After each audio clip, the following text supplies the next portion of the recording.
Hello friends, welcome back to my channel Gyan Sankalp. तो friends, मैं ये पॉलिटिकल साइंस के प्रैक्टिस सेशन लेके आई हूँ। अगर आप पहली बार चैनल पे आए तो प्लीज़ चैनल को सब्सक्राइब कर लें और सब्सक्राइब करें तो बेल आइकन को भी प्रेस करें ताकि जब भी मैं वीडियो डालूँ तो आपको नोटिफिकेशन मिल जाए। तो स्टार्ट करते हैं फ्रेंड्स आज का क्लास। देखो, आज के क्लास का इसमें 50 क्वेश्चन मतलब 75 क्वेश्चन है इस प्रैक्टिस सेट में। तो इसके 50 क्वेश्चन मैंने पिछले क्लास में करा दिया। आज रेस्ट 25 क्वेश्चन है वो मैं आपको करा देती हूँ। पहला क्वेश्चन है आज के क्लास का, अभिप्रेरणा के हर्ज़बर्ग द्विकारक सिद्धांत में हाइजीन स्वास्थ्यता का कारक है, निम्नलिखित में से क्या समाविष्ट नहीं है। ऑप्शन ए है उत्तरदायित्व, वेतन, कार्य की स्थितियां, कंपनी नीति। तो ऑप्शन ए उत्तरदायित्व इसमें नहीं है। अगला है क्वेश्चन 52,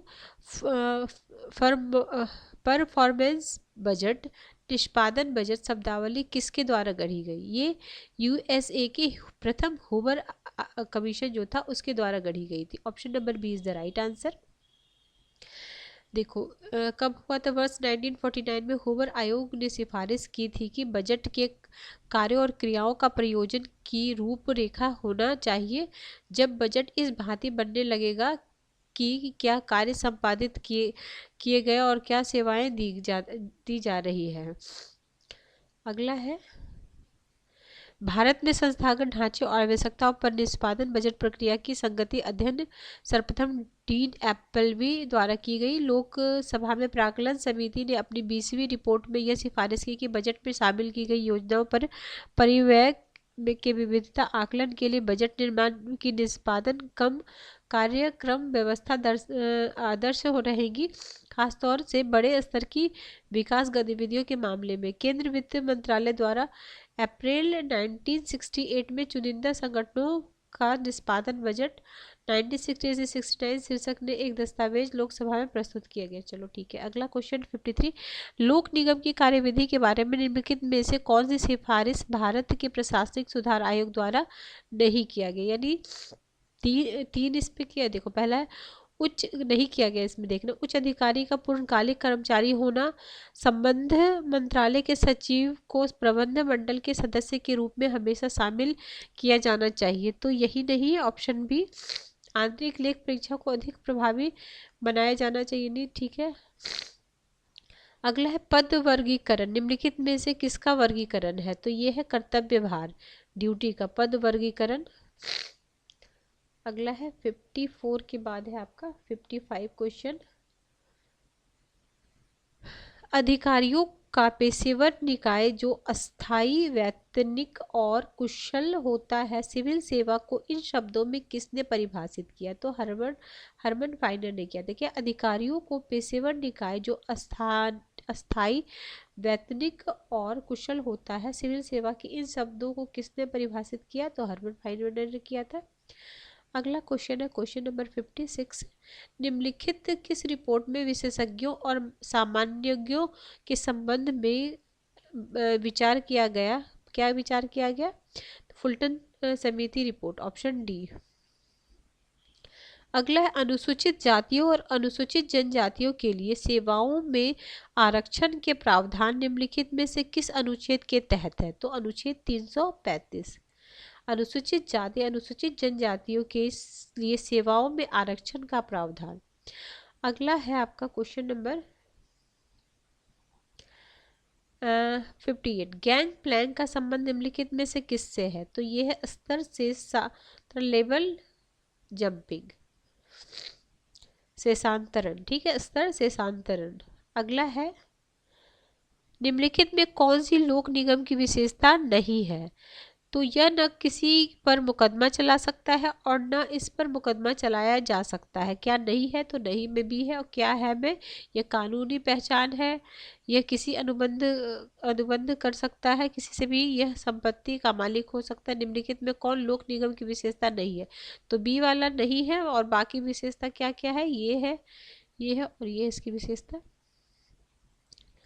अगला है, अखिल भारतीय सेवाओं ने संविधान की संघीय विशेषता का उल्लंघन करती है, न कि राज्यों की स्वायत्तता की। कारण बताया जा रहा है, अखिल भारतीय सेवा अधिकारी केंद्र सरकार के नियमों से शासित होते हैं और राज्य सरकार का उन पर नियंत्रण नहीं होता। तो ए गलत है और आर सही है, ऑप्शन डी। अलेक्जेंडर ब्रैंड को आप किस सैद्धांतिक उपागम के अंतर्गत रखेंगे? तो ये सामाजिक निर्मिततावाद। देखो, अलेक्जेंडर ब्रैंड ने सामाजिक निर्मितता नामक सैद्धांतिक उपागम के अंतर्गत रख सकते हैं। उन्होंने अपनी पुस्तक social theory of international politics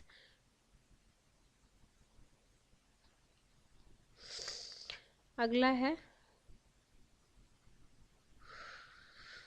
निम्नलिखित संधियों का सही आरोह क्रम क्या है? Comprehension testament treaty, land mines when treaty, chemical weapons agreement, indefinite extension of NPT। तो ये हो जाएगा बी, तीसरा, चौथा, पहला और दूसरा। देखो, केमिकल वेपन एग्रीमेंट है 1993 में, फिर है 1995 में इंडेफिनिट एक्सटेंशन, फिर comprehensive test treaty 1996, land mine ban treaty 1997। ठीक है, आप स्क्रीनशॉट ले सकते हो। अगला है मैच द फॉलोइंग करना है। इसमें देखो, संवैधानिक रूप में विकेंद्रीकृत संघ यूके, कुछ संघीय गुणों के साथ संघ भारत, परिसंघ स्विट्जरलैंड, महासंघ USA।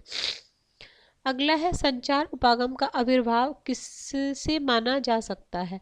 तो साइबरनेटिक्स अभियांत्रिकी से। 64 हो गया, 65। स्टीफन मेंट्स के अनुसार निम्नलिखित कौन सा अभिलक्षण तृतीय स्तर के राज्यों को चिन्हित करता है? तो ये अभिशासन का संकट, बी। अगला है निम्नलिखित में से किसके विचारों में राष्ट्र संघ लीग ऑफ नेशन की संकल्पना का उदय हुआ? Woodrow Wilson, option C. आगे है क्षेत्रीय दलों का उद्भव सशक्तिकरण परस्पर संबंध है। निचले स्तर पर क्षेत्रवाद की जड़ विशिष्ट संस्कृतियों और पहचानों में है। तो इसका हो जाएगा दोनों सही और सही स्पष्टीकरण है। अगला है भारतीय विदेश नीति का कौन सा निर्धारक भारत द्वारा 1980 के पूर्व इजराइल को वास्तविक मान्यता दिए जाने का कारण नहीं है? तो ये भारत का इतिहास और परंपरा। अगला है 69। भारत पाकिस्तान के कश्मीर विवाद के समाधान के लिए सुरक्षा परिषद द्वारा नियुक्त आयोग का सदस्य निम्नलिखित में से कौन देश नहीं है? तो USSR।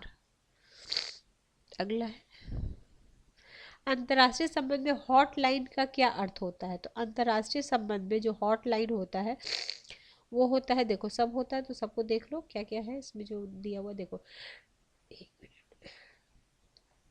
Direct communication link DCL तक, फैसिमाइल ट्रांसमिशन क्षमता, DCL के मार्ग में ग्राफिक सामग्री प्रेषित करना। अगला है राज्यों के प्रमुखों के बीच प्रत्येक संवाद और उपयोग सभी। अगला है निम्नलिखित में से किस कारण से भारत और बांग्लादेश के बीच संबंध का तनाव रहा? तो तीस्ता नदी जल वितरण से के लिए लेकर। अगला है आपका 72। प्रत्येक राज्य अपनी विवादग्रस्त मीडिया छवि के एन प्रकारेण सुधारों के लिए किसी भी हद तक जा सकता है। आज के पत्रकार प्रभावशील रूप से प्रेक्षक के स्थान पर सक्रिय सहभागी बन गए हैं। कारण है मीडिया युद्ध एजेंडा तय करता है और सहमति उत्पादित करता है। तो दोनों सही है, स्लिपर सही, मतलब दोनों बात कह रहा है बट एक दूसरे से रिलेट नहीं कर रहा है। ये अच्छा क्वेश्चन है। आगरा, ताशकंद, लाहौर एग्रीमेंट और शिमला सबका पता ही होगा, ऑप्शन सी हो जाएगा। सबसे पहले क्या हो जाएगा? ताशकंद हो जाएगा 66 में, फिर 4 है शिमला हो जाएगा 72 में, फिर होगा तीसरा लाहौर हो जाएगा, फिर सबसे अंत में आगरा। तो देख लेना। अगला है क्या समस्या, पाकिस्तान, बांग्लादेश, नेपाल और चाइना। तो गैर कानूनी प्रव्रजन, बगलिहार जल परियोजना, अल्पकालिक मार्ग, तवांग घाटी। तो इसका बी हो जाएगा। पाकिस्तान से बगलिहार हो गया, फिर बांग्लादेश से हो जाएगा गैर कानूनी प्रव्रजन, नेपाल हो गया आपका अल्पकालिक मार्ग, और चीन है तवांग। ठीक है, ये हो गया। अगला है, इसमें 75 क्वेश्चन होंगे, तो ये लास्ट होगा इस क्वेश्चन पेपर का। Cambodia, Vietnam, Myanmar, Thailand, Malaysia, Philippines, Vietnam, Philip. तो इसका देखो, कंबोडिया वियतनाम हो गया लैंड ड्रैग्स एंड आइसलैंड्स ऑफ पाई, फिर हो गया म्यांमार, थाईलैंड, डाईलैंड, मलेशिया, फिलीपींस, सहाब, नॉर्थ मोरी, वियतनाम, फिलीपींस, पार्ट्स लीज, आइसलैंड। इसका ए आंसर है, तो मिला देती हूँ मैं। फिर है फोर्थ, फर्स्ट। ठीक है, तो ठीक है फ्रेंड्स, आज हमने इसमें 25 क्वेश्चन किए। नेक्स्ट क्लास में मैं आगे का कराऊंगी। अगर आपको किसी भी से ये चैनल हेल्प कर रहा है प्रिपरेशन में, तो जरूर चैनल को सब्सक्राइब कर लें, और सब्सक्राइब करें तो बेल आइकन को भी प्रेस करें, ताकि जब भी मैं वीडियो डालूँ तो आपको नोटिफिकेशन मिल जाए। और आपके जो भी प्रिपरेशन करने वाले होंगे उसमें भी प्लीज़ इस चैनल को ज़रा शेयर करेंगे, ताकि ज़्यादा से ज़्यादा लोग मेरे से जुड़े। और मेरे चैनल पे आपको पॉलिटिकल साइंस यूजीसी नेट के सिलेबस के अकॉर्डिंगली कराई जाएगी। साथ ही साथ पीजी, किसी भी स्टेट का पीजीटी दे रहे हो तो पॉलिटिकल साइंस इस क्लास से आपको काफ़ी हेल्प करेगा। और साथ ही साथ अगर यूपी का टीजीटी पीजीटी दे रहे हो तो मैं प्रैक्टिस सेशन कल से लेके आऊँगी, मॉडल पेपर उसके लिए कल से लेके आऊँगी आपका पॉलिटिकल साइंस का। और हिस्ट्री का भी मैंने पीवाईक्यू भी काफ़ी सारे करा रखे हैं, अगर आपने नहीं देखा तो आप उसे भी देख सकते हो। और अदर स्टेट का भी मैं कराती हूँ, जैसे जैसे एग्ज़ाम होते हैं, जैसे एमपी का हुआ उसमें का कराया, छत्तीसगढ़ का, तो भी आप देख सकते हो। तो ठीक है फ्रेंड्स, हम मिलते हैं नेक्स्ट वीडियो में। Till then bye bye.